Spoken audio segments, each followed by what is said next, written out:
Hi ಎಲ್ಲರಿಗೂ ನಮಸ್ಕಾರ, welcome back to Charu Gowda YouTube channel. So ನಾನು ಇವತ್ತು ನಮ್ಮ ಮನೆಯಿಂದ ಹೊರಟು ನಮ್ಮ ಊರಿಗೆ ಹೋಗ್ತಾ ಇದ್ದೀನಿ. ನಮ್ಮ ಊರಿಗೆ ಯಾಕಂದರೆ ನಾವು ಊರಲ್ಲಿ ಮನೆ ಆಲ್ಟ್ರೇಷನ್ ಮಾಡಿಸ್ತಾ ಇದ್ದೀವಿ.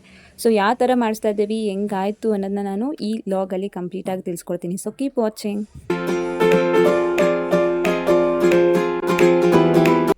ಬೆಳಗ್ಗೆ ಎದ್ದು ಮನೇಲೆಲ್ಲ ರೆಡಿ ಮಾಡಿ ಪೂಜೆ ಎಲ್ಲ ಮಾಡಿ ನಾವು ಹೊರಟಿದ್ದು ನಮ್ಮೂರಿಗೆ. ನಮ್ಮೂರು ಯಾವುದು ಅಂದರೆ ಕನಕಪುರ ಹತ್ರ ಬರುತ್ತೆ. ಕನಕಪುರ ಉಕ್ಕುಂದ ಅಂತ. ಆಲ್ರೆಡಿ ನಮ್ಮದು ಒಂದು ಮನೆ ಇತ್ತು. ಆ ಮನೆ ಬಂದು ನಮ್ಮ ಮಾವ ಅವ್ರದ್ದು. ನಮ್ಮ ಮಾವ ಅವ್ರದ್ದು ಹಳೆ ಮನೆ. ಅದು ನಾವು ಅವಾಗಿಂದ ಬಿಟ್ಬಿಟ್ಟಿದ್ವಿ. 10 ವರ್ಷದಿಂದ ಯಾರೂ ಇರಲಿಲ್ಲ ಅಲ್ವಾ ಅದಕ್ಕೆ ಮನೆಯೆಲ್ಲ ಸೋರೋದು. ಅದಕ್ಕೆ ಇವಾಗ ನಮಗೂ ಹೋದರೆ ಬಂದರೆ ನಮಗೂ ಒಂದು ಮನೆ ಅಂತ ಇರಲಿ ಅಂತ ನಾವು ಆಲ್ಟ್ರೇಷನ್ ಮಾಡಿಸ್ತಾ ಇದ್ದೀವಿ. ಆನ್ ದ ವೇ ಅಲ್ಲೇ ಕನಕಪುರದಲ್ಲಿ ನಮಗೆ ವಾಸು ಹೋಟ್ಲು ಅಂತ ಸಿಗುತ್ತೆ.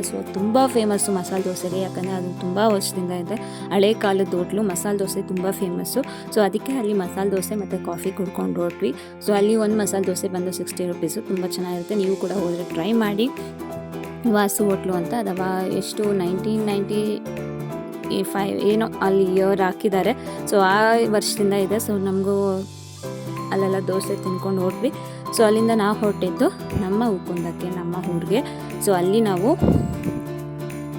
ಆಲ್ಮೋಸ್ಟ್ ನಾವು 10 o'clock ರೀಚ್ ಆಗಿಬಿಟ್ವಿ. ಯಾಕಂದರೆ ನಾವು ಮನೆ ಆಲ್ಮೋಸ್ಟ್ 8 ಬಿಟ್ಬಿಡ್ತೀವಿ. 8 ಇಲ್ಲ 7:30ಗೆ. ಯಾಕಂದರೆ ಆಮೇಲೆ ತುಂಬ ಬಿಸಿಲಾಗ್ಬಿಡುತ್ತೆ. ಬಿಸಿಲು ಆದರೆ ಅದು ನಮ್ಮ ಗಾಡಿಲೆಲ್ಲ ಹೋಗೋದು. ಗಾಡೀಲಿ ಹೋದರೆ ತುಂಬ ಬಿಸಿಲಾದರೆ ಓಡ್ಸೋಕ್ಕಾಗಲ್ಲ ಅಂತ ನಾವು ಆಲ್ಮೋಸ್ಟ್ ಬೇಗ ಬಿಟ್ಟು 10 o'clock ಅಷ್ಟರಲ್ಲೆಲ್ಲ ರೀಚ್ ಆಗ್ತೀವಿ. ಅಲ್ಲಿ ನಾವು ಹೋದ್ವಿ.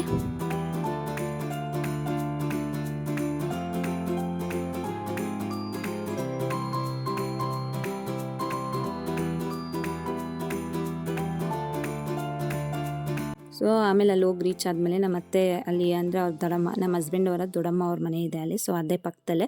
ಅಲ್ಲಿ ಇರ್ತೀವಿ ಇವಾಗ ಸದ್ಯಕ್ಕೆ. ಹೋದಾಗ ಬಂದಾಗ ಅವರು ಅಕ್ಕಿ ಅನ್ನಕ್ಕಿಡಿ ಅಂತ ಹೇಳಿದ್ರು. ಅದಕ್ಕೆ ಅಕ್ಕಿ ಎಲ್ಲ ಕೇರಿ ಅದನ್ನ ವಾಶ್ ಮಾಡಿ, ಅವರು ಅದನ್ನ ವೇಸ್ಟ್ ಮಾಡಲ್ಲ. ಅಕ್ಕಿ ತೊಳೆದ ನೀರನ್ನ ಅದನ್ನೆಲ್ಲ ಒಂದು ಬಕೆಟ್ಗೆ ಹಾಕ್ತಾರೆ. ಯಾಕಂದರೆ ಇಲ್ಲೆಲ್ಲ ಹಸುಗಳಿರುತ್ತಲ್ಲ, ಹಸುಗಳಿಗೆ ಅದೊಂದು ಇದಾಗುತ್ತೆ ಅನ್ನೋದನ್ನ ಅವರು ಹಾಕ್ತಾರೆ. ಅದನ್ನೇ ಕೂಡ ಮಾಡಿದೆ.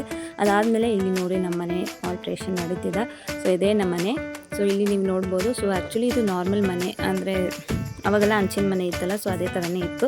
ಅದಕ್ಕೆ ನಾವು ತೊಟ್ಟಿ ಮನೆ ಆಲ್ಟ್ರೇಷನ್ ಥರ ಮಾಡಿಸ್ತಾ ಇದ್ದೀವಿ. ಹೇಗೆ ಬರುತ್ತೆ ಏನು ಅಂತ ನಮಗಂತೂ ಏನೂ ಗೊತ್ತಿಲ್ಲ. ಬರೋವರೆಗೂ ನನಗೊಂಥರ ಟೆನ್ಷನ್ ಇದೆ. ಈ ಥರ ಮನೆ ಇತ್ತು. ಅವ್ರಿಗೆ ನಮಗೆ ಒಂಥರ ಅಟ್ಯಾಚ್ ಇತ್ತು. ಅದನ್ನು ನಾವು ಮೇಲೆ ಕ್ಲೋಸ್ ಮಾಡಿಸಿದ್ದೀವಿ ಅವ್ರ ಮನೆಗೆ. ಅವ್ರ ಮನೆ ಕ್ಲೋಸ್ ಮಾಡಿಸಿ ನಮ್ಮದು ಇವಾಗ ತೊಟ್ಟಿ ಮನೆ ಮಾಡ್ತಾ ಇದ್ದೀವಿ. ವೆಲ್ಡಿಂಗ್ ಅವ್ರ ಕೆಲಸದವ್ರು ಬಂದಿದ್ದರು. ವೆಲ್ಡಿಂಗ್ ಎಲ್ಲ ಮಾಡ್ತಿದ್ದಾರೆ. ವೆಲ್ಡಿಂಗ್ ಎಲ್ಲ ಮಾಡಿ ಅವರು ಶೀಟೆಲ್ಲ ಹಾಕೋಕ್ಕೆ ರೆಡಿ ಮಾಡ್ತಿದ್ದಾರೆ. ಶೀಟ್ ಹಾಕಲ್ಲ, ಹಂಚು ಹಾಕಿಸ್ತಾ ಇದ್ದೀವಿ. ನೆಕ್ಸ್ಟ್ ವ್ಲಾಗಲ್ಲಿ ನಾವು ಯಾವ ಥರ ಬಂತು ಅಂತ ಹೇಳ್ತೀನಿ. Thank you.